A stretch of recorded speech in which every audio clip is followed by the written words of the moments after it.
इस समय मौजूद है कुशीनगर जनपद के थाना पटियारवा क्षेत्र के अंतर्गत मगलपुरा चौराहे पे। मगलपुरा चौराहे ग्राम सभा कौन सा? मगलपुरा चौराहे पे। और आपको मैं बता दूं 500 रुपए के लिए एक व्यक्ति की जान ले ली जाती है। सोचिए, पीछे परिवार के लोग खड़े हैं। सोचिए आज का जीवन कितना छोटा हो गया है। लोग सोचते हैं कि हम 500 रुपए के लिए किसी की हत्या कर देंगे। सोचिए, मगर उसके परिवार के ऊपर क्या गुजरती होगी ये परिवार जानता होगा।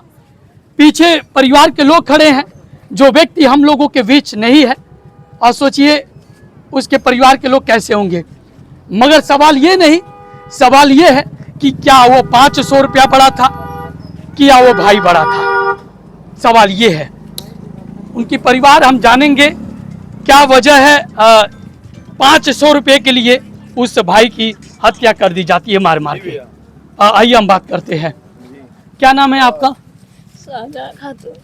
क्या है वजह 24 तारीख को एक यहाँ घटना घटी है जिसमें आपके पति को मारा जाता है, अवैध तरीके से मारा जाता है। कौन थे वो लोग, क्या है पूरा मामला? मेरे चाचा के लड़के थे। कौन है? और एक चाचा आस मोहम्मद थे। हाँ। और एक चाचा के बेटे सोहेल अली थे। और उनके एक फूफा के लड़के निसार अहमद थे और एक सुबुक तारा थी। वो लोग यहीं पर मेरे पति बैठे थे और मैं यहाँ नहीं थी, घर पे अकेली थी। मैं अपने क्या तारीख की बात है? क्या तारीख की? क्या तारीख की बात है? 19 तारीख को। 19 को कि 24 को? 19 को और 20 को हम लोग उनको लेके गए थे अस्पताल। अच्छा अच्छा। हाँ, रिपोर्ट भी मैं दिखा भी सकती हूँ। 19 तारीख को रात में यहाँ पे घटना घटती है। हाँ, यहाँ पे जब वो मारने लगे मेरे पति को तो यहाँ से कुछ लोग फोन किए कि जल्दी यहाँ पे आइए, मारपीट हो रहे थे। जब मैं आई और यहाँ पे जब खड़ी थी तो मेरे पति को पकड़कर बोल रहे थे वो सोहेल कि आज तुमको हम मार कर जान से मार देंगे, छोड़ेंगे नहीं। जान से मार देंगे? खुद बोले थे। वो भी इस सरकार में जान से मार देंगे? जान से मार देंगे, खुद बोले थे यहाँ पे। क्या वो बहुत बड़ा गुंडा है क्या? हाँ, गुंडा है। और यहाँ से मेरे पति को पकड़कर वहाँ लेकर जाकर और पटक दी। और पटक कर ऐसे मेरे पति गमछे लगाए थे, ऐसे पूरा पकड़ कर कस दिए। और बाप बेटे दोनों पकड़ कर, और उनके एक भतीजे थे बुआ का लड़का, वो पकड़ कर वो बाह ऐसे पकड़ कर और पकड़ लिए। क्या नाम है बुआ का लड़का? क्या निसार। उनके पिता का नाम है समुल्ला, घर है भानपुर। और पकड़ कर वो सोहेल है जो पकड़ कर एक घुटने पर बैठ गया और लगा ऐसे फाइटर वो जो है पहन कर, फाइटर जो हाथ में सब लड़के पहनते हैं वही पहन कर बहुत मारे मेरे पति को, बहुत मारे, बहुत मारे। आप लोग कहाँ थे? और किसी मेरे परिवार में कोई नहीं थे, कोई नहीं थे। मेरे एक सासू माँ थी, मेरी सासू माँ थी एक, देखिए ये मेरे सासू माँ थी, ये भी गई छुड़ाने के लिए थे। इसको भी वहाँ पे ढकल कर मार दिए थे, वहाँ पे मार दिए। तो मैं हाँ, इनको भी देखिए पूरा आप यही थी? पूरा हाथ हट दिए, पूरा दिखा दीजिए, एक बार दिखा दीजिए, पास में दिखा दीजिए। जान लीजिए। आप उनकी माँ हैं? हाँ। आप यहीं पे थी? उनको मार रहे थे तो आप पूछी नहीं कि क्यों हमारे बेटे को मार रहे हैं? मेरे भी 3 आदमी मरले बा। और मैं सर देखो सोहेल, आस मोहम्मद, अनसार और देखिए सर। हाँ, तो आप पूछी नहीं हमारे बेटे को इतने बेरहमी तरीके से क्यों मारा जाए? यही बोल रहे थे कि हम मार कर मुँह देंगे। धूकी चलते रहे तो हम लाद के लेकर चले गए। जब आपके लड़के को मारा जा रहा था तो आप पूछी नहीं कि क्यों मार रहे हैं? क्या कह रहे थे? वो कह रहा था कि मार के मैं मुआ दूंगा। क्यों? जान से मारेंगे इनको। और मेरे दुकान में मैं उसको समझा रहा था क्यों तुमने झगड़ा किया है, तो बोल रहा कि अभी क्या मैं अपने पुराना बर में ले रहा हूँ, उसका लड़का आसमान का लड़का है ना। और उसके बाद से मैं जब अस्पताल में था तो वो मेरे पास फोन किया, तब बोल रहा उसका दुखी चल रहा है कि मर गया है ना, मर गया कि जिंदा है वो। कौन पूछ रहा था? आस मोहम्मद।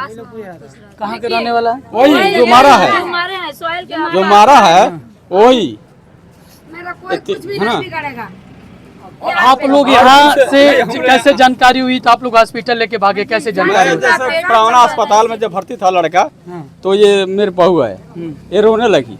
तब मैं गया वहाँ, उसके बाद से लड़का सांस ले रहा था ना, तो फिर मैं वहाँ से लाद कर गया मैं पढ़ाना के बाद से पढ़ाना रेफर कर दिए। उसके बाद से लड़का का यहाँ काला साइट हो गया था है ना। उसके बाद से लड़का का मैं भर्ती कराया, भर्ती कराने के बाद से 3 बार से उसका इलाज चलने लगा। फिर मैं एक्सरा कराया, एक बैठा कर कराया, आगे करा, पेट का कराया, मैं पीछे कराया, उसके सुता का कराया, है ना। तो उसके बाद से तब उसका इलाज होने लगा, तब वो लोग बोले, हाँ एक बार हम चाहेंगे पेट में ज्यादा मार के चोट कर दिया साहब। थाना पे भी कोई नहीं सुनवाई दे रहा है, यहाँ पे जा भी रहे थाना थे। पर उसको पकड़े गए थे। ये वो तस्वीर है जो भाई अपने दरवाजे पे बैठता है और उसको इतनी बेरहमी से मारा जाता है। आज वो इस दुनिया में नहीं है। सोचिए, ये सरकार की दावे है जहां लोगों को अब लंगड़ा कर दे रही है, मगर आज भी वो दरिंदे, आज भी वो गुंडे जेल से बाहर घूम रहे हैं। सोचिए, अभी गिरफ्तारी हुई है कि नहीं? उसको जब 151 में उसके चालान किए थे, 151 में चालान हुए थे। चालान हुए थे। आप क्या कर देना, 151 में चालान कर देना। हाँ, चालान किए थे। उसके पास उसको कुछ पैसा लेकर कुछ यहाँ के लोग जो दबंग लोग हैं, वो लोग खास लोग उसको ले जाकर जमानत कराए, कुछ थाना पर जाकर पैसा दिए हैं, है ना। इसलिए पुलिस को कार्रवाई नहीं करी, पुलिस उसको लोग पकड़े, वो आजाद घूम रहे हैं वो लोग। केस दाब दिए हैं, अपने घर से खाना भी खिला रहे हैं, अपने घर में भी रखे भी हैं, कुछ भी नहीं पूछे हैं वहाँ के थाने पे। और सर हम दोनों माँ बेटी को भी धमकी दे रहे हैं कि माँ बेटी वही जो सवाल और आस मोहम्मद, क्यों? दोनों माँ बेटी को गाड़ी में दोनों माँ बेटी को गोली मरवा देंगे। धमकी पे धमकी हम लोग पढ़ती है? हाँ कम पढ़ती हो? पढ़ती है। लड़की है उनकी। सोचिए, इस बहन का पिता नहीं है। अब सोचिए इसके सर पे क्या गुजर रहा होगा।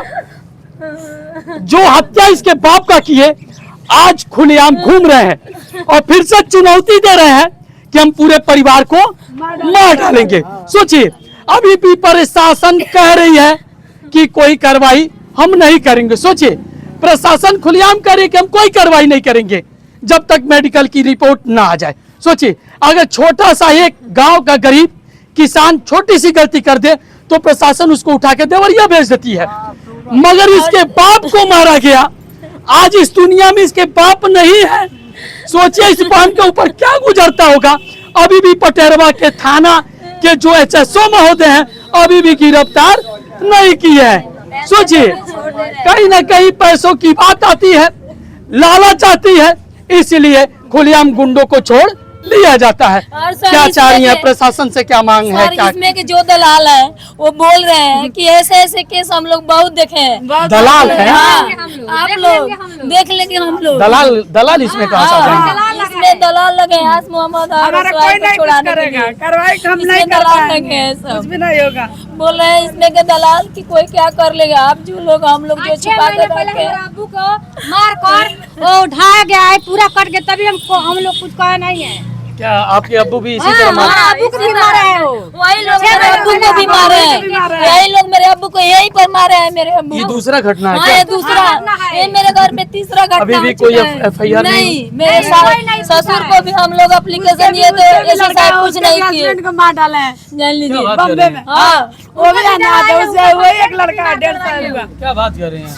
3 आदमी को मार 3 आदमी को मार डाला है, एक भी कोई नहीं। सोचिए आप ही लोग सोचिए हम लोग पर क्या गुजर रही है। भेज कर मार सोचिए ये परिवार कितना आज पीड़ित है। आज थाना भी कोई नहीं 19 तारीख की घटना है। 24 को उनके साथ, 24 को 25 को और 25 को वो दुनिया से चले गए इसके पिताजी। सोचिए इस बहन के ऊपर क्या गुजरती होगी। अभी भी प्रशासन किसी भी तरीके की कार्रवाई नहीं की है। सोचिए, एक तरफ योगी की सरकार की बड़ी बड़ी दावे है, मगर आज भी ये गुंडे सोचिए दिन प्रतिदिन हत्या करते जा रहे हैं, मगर हत्यारे खुलेआम घूम रहे हैं पैसे के बल पे, मगर अभी भी गिरफ्तारी नहीं हुई है। सोचिए थाना पटेरवा है, कुशीनगर जनपद, राजपुरम चौराहा है। सोचिए अभी भी किसी भी तरीके की कोई कार्रवाई नहीं हुई, मगर जो गुंडे हैं खुलेआम हत्या करते हैं और पैसे के बल पर कह रहे हैं कि हम कुछ भी कर लेंगे, मगर प्रशासन हमारी कुछ भी नहीं करेगी। मार डालेंगे। कौन कह रहा है? तेरे को भी आसमामा दासवाल लतार बिहारी। सोचिए, उसके सिर्फ तारा बेगम नाम है। सोचिए देश के लिए, देश के लिए भरत भूषण तिवारी गांव के गरीबों की जनता के लिए आवाज उठाता था, तो पुलिस ने उसको एनकाउंटर कर दिया। मगर जो आस मोहम्मद और कौन नाम है, क्या नाम बता रही है, शोएब मोहम्मद का नाम बता रही है, इसके पिता की हत्या कर दी, वो खुलेआम घूम रहे हैं। किसके दम पे? पैसे के, मनीष पावर। सोचिए, आज भी पैसा है तो आप किसी की हत्या करिए और प्रशासन के सामने खुलेआम घूमिए। भरत भूषण तिवारी ने लगातार गांव और समाज के लिए लगातार आवाज उठाया, उसको इनकाउंटर कर दिया गया। मगर मैं पूछना चाहता हूं कुशीनगर के प्रशासन से, क्या इन परिवार से, क्या ये परिवार कभी आपसे आस लगाएगी? क्या इस परिवार को न्याय मिलेगी या सरकार फिर से मौन बैठ जाएगी? उत्तर प्रदेश सरकार से लगातार आप सर क्या धमकी पे धमकी दे रहे थे सोहेल और निसार और उसके अब्बू कि हम तुम लोग को जान से मारेंगे मारेंगे। आप एसपी साहब के वहां गई थी? नहीं, मैं कहने गई थी। हम चाहेंगे कि इस परिवार को इस वीडियो को शेयर करिए, उन तक पहुंचाइए जो इन परिवारों को न्याय दिलाए। सोचिए, आज भी देखा जाए तो इस सरकार में लगातार गुंडे, मवाली, हत्या करने वाले, छेड़खानी करने वाले लगातार घूम रहे हैं पुलिस के बल पर, पैसे के बल पर। मगर जो हत्यारे हैं, सोचिए, आज भी पैसे के बल पे घूम रहे हैं, आज भी गिरफ्तारी नहीं हुई। खुलेआम इनको चैलेंज दे रहे हैं कि हम तुम्हारी फिर से हत्या करेंगे, हत्या कर देंगे। सोचिए, आज इस परिवार को न्याय मिलेगा, कल फिर से कोई परिवार आएगा, मगर किसके दम पे? पटेरवा थाने के दम पे। अगर इस परिवार को न्याय नहीं मिलेगा, तो कोई इस बेटी को, इस बहन को अगर न्याय नहीं मिलेगा तो सोचिए किसको मिलेगा? इस परिवार का देख रेख कौन करेगा? कौन करेगा? मैं दोनों 500 रुपए के लिए इसके पिता की हत्या कर दी जाती है। सोचिए, इस जीवन के लिए ना माँ बाप ना जाने कितने परिश्रम करते हैं, कितने योगदान करते हैं, कितने सेवा करते हैं, कितने भाव लगाते हैं, तब जाके एक परिवार में एक कोई भाई आता है। मगर चंद मिनटों में किसी की जिंदगी छीन लेना। मैं पूछना चाहता हूं बेशर्मों से, आखिर में वो कहां सीखे हैं, कहां की पढ़ाई किए हैं? मैं चाहूंगा इस वीडियो को दूर तक शेयर करें। बिशनपुरा पुलिस प्रशासन, हम चाहेंगे इस परिवार को न्याय दिलाने का काम करे, गुंडे माफियों को जेल में जरूर डाले। बुलंद आवाज के साथ विवेक जायसवाल, जय हिंद, जय भारत।